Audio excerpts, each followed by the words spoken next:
Hey, church family, Pastor Garin here. I'm coming to you live on location from where the magic happens. This is my office. There's not a lot of magic actually, but here in my office tonight. Listen, I have a video wanted to send you tonight. It's a little longer than usual. I have a little more to say. I know you can't imagine that I would have a little bit to say, but you bear with me a little bit, and part of the reason is.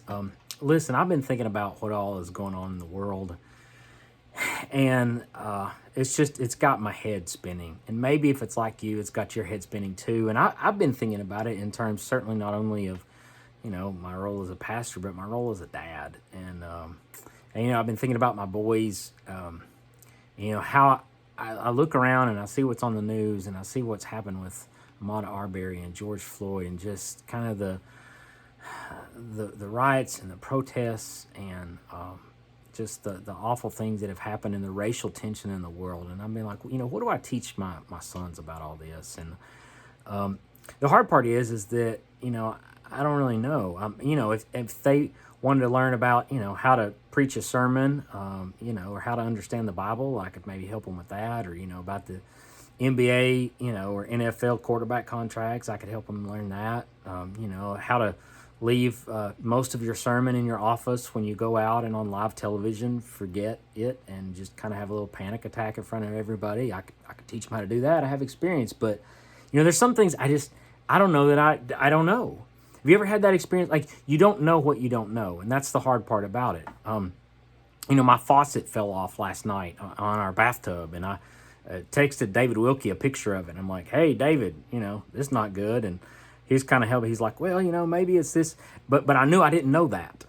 I didn't know, is there any tape I need or anything? But with this thing, it's different. Like with what's going on in the world, it's different.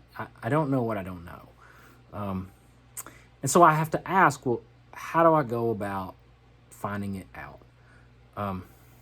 What does that involve? And I think the first thing that I realized, and I just kind of wanted to share with you, is that I think you have to admit that you don't know that you don't know. We live in a world where there are fewer and fewer experts than there's ever been. Have you noticed that? I mean, everybody's got Google, we're all kind of experts on things, but this is something that I don't know about. I guess I can say from my capacity as a pastor and my capacity as a person who's trying to listen, I think the first thing that we need to do is just to admit, gosh, I have gaps. I have blind spots, There are things that I need to hear. And here's the thing. I have to go to a different place to find out what I don't know than all the places I've already gone.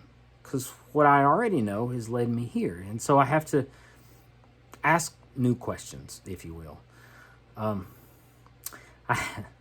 A friend of mine on Facebook today posted and said, about all the kind of the things that's going on.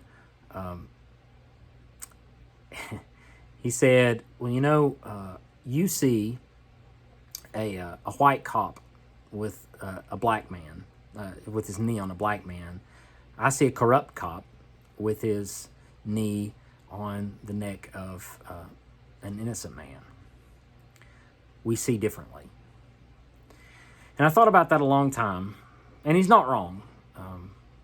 It is a corrupt cop with his knee on an innocent man's neck. But here's the thing. If we see differently, and persons of color, if my brothers and sisters see the world in a different way, if they experience it in a different way, then I think it's incumbent upon me, if their experience and what they see is paired with bias, and paired with injustice, and paired with heartache, then I owe it to them, out of compassion that Jesus calls me to have, to listen to what they have to say. You remember, we talked about it the last 2 Sundays, right? I mean, that's kind of our main objective of what Jesus has called us to do, is to love as he has loved. And so we owe it to them to hear what their story is and to work towards justice and equity, and that word that Jesus used when he saw his disciples. You remember this past Sunday? Peace. And so I thought about, okay, how can we do that? How can we listen? And I think there's lots of ways to do that.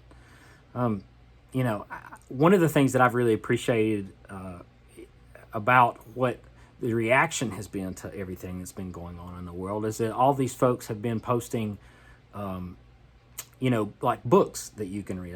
Here's a book suggestion that you can check out. I just Googled, help me understand racism. I just put that, in the search engine in Google. Help me understand racism. And it's cool. All these links came up. Hey, here's a podcast.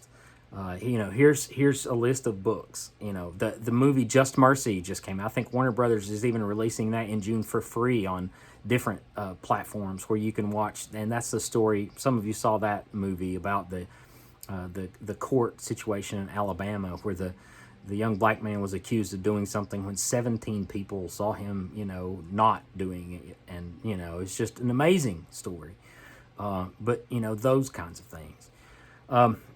You may have heard tonight that there was a, the rally, the protest, the Black Lives Matter kind of thing. And I heard about that. And I wondered about that because, you've kind of heard of those situations in different places, in different areas being like just kind of being anti-police kinds of situations or devolving into violence. And so, I was hesitant about that. From the beginning, I have no interest in being a part of something like that. Larry Walker is one of the finest men that I have ever met in my life, like, period, hands down. He would give you the shirt off his back. He is a career policeman and just one of the loveliest human beings I've ever met. Chris Lee is my neighbor. A lot of you know him. I mean, you have police friends. So this is certainly not a situation all over the place. 99% of policemen are like 99% of pastors, I hope anyway, trying out there to make the world a better place. There are some folks who don't get it.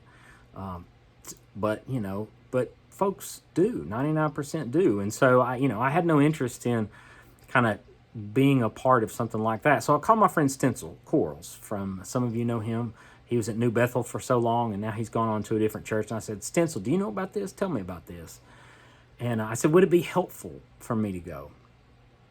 Would I hear something that I don't know? Would I experience something that I don't know? And he said, I think it would. Stencil talked to the leaders and said, hey, here's what's going to happen. It's about love. It's about unity. It's about coming together and showing solidarity to make our nation a better place. And so I think it would be helpful. And so I thought I'd check it out. And I went. I saw some of you there. And Stencil was not wrong. It was exactly what he said it was. In fact, one of the leaders, I really appreciated it. He said, Blue Lives Matter. Absolutely. He said, but for people who don't do what's right, those people need to be held accountable. And if our brother and sister is hurting, we owe it to them to reach out and to help them. And that sounded like Good Samaritan, Jesus kind of stuff to me. And so I can get on board with that, because Jesus got on board with that. I appreciated the last thing he said. It was a quote from MLK, Martin Luther King, which I imagine you've heard somewhere along the way too. He said, hate cannot drive out hate. Only love can do that. And I was thinking about that. I thought, well, what powerful words. And I thought, so what could it look like? What could it look like that we could go out and love our neighbor? And I want to ask you, as you go into this week and you go into the world that is in chaos, but that God is still creating, what would it look like for you to use love to drive out hate? And I think it could simply begin with each of us finding a person of color that we know, a black person, a person who is kind of, that we would have, that would feel this racial tension in the world, and that we would talk to them. Maybe somebody at work, maybe somebody at the gym, somebody at school, when we used to go to gyms anyway. One of my favorite stories on Facebook, this lady, this middle-aged woman didn't know anybody, and so she literally asked the dryer repairman that came to her house, and she just said, look, I don't know about what's going on in the world, and I haven't experienced, but I think your experience might be different than mine. Would you tell me about it? And the man was so polite and so honest, and maybe we would all get stories like this about how it's just a different world that they experience. And what she discovered, and I think what we all would discover, is that it would give us some sympathy for folks that we didn't get to experience before. And she just listened. And I think that's what we all could do. And I think if we just listened, maybe we would discover two things. One, we would discover maybe ways that we're responsible in part for what's gone on in the world. You know, all of us kind of say, well, I'm not racist. I don't say anything that's, racially biased towards persons of color. I think that we participate in ways that we might not know because we don't know what we don't know. And so maybe we would discover ways that we are responsible. But you know what I think we could also discover? We could also discover ways that we can help be a part of the healing that needs to happen in the world that Jesus wanted us to be a part of. Before I hung up with Stencil, he said something that I loved. He said, Garin, this is too great a burden for one group to bear. We have to do it together. So I think about that, and I think about you, and I think about what all is going on in the world, and I think about our friends at New Bethel, Pastor Simon, and I think about Stencil and Anita, and just the folks that and I think that's what we got to do. We got to do it together. It's too great a burden for any one group to bear. And so we have to be a part of the love that drives out hate in the world. So how are you going to do it this week? My suggestion, what I'm going to try to do is listen. I love you so much. I hope you're doing well.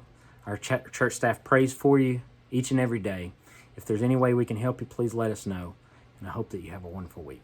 God bless.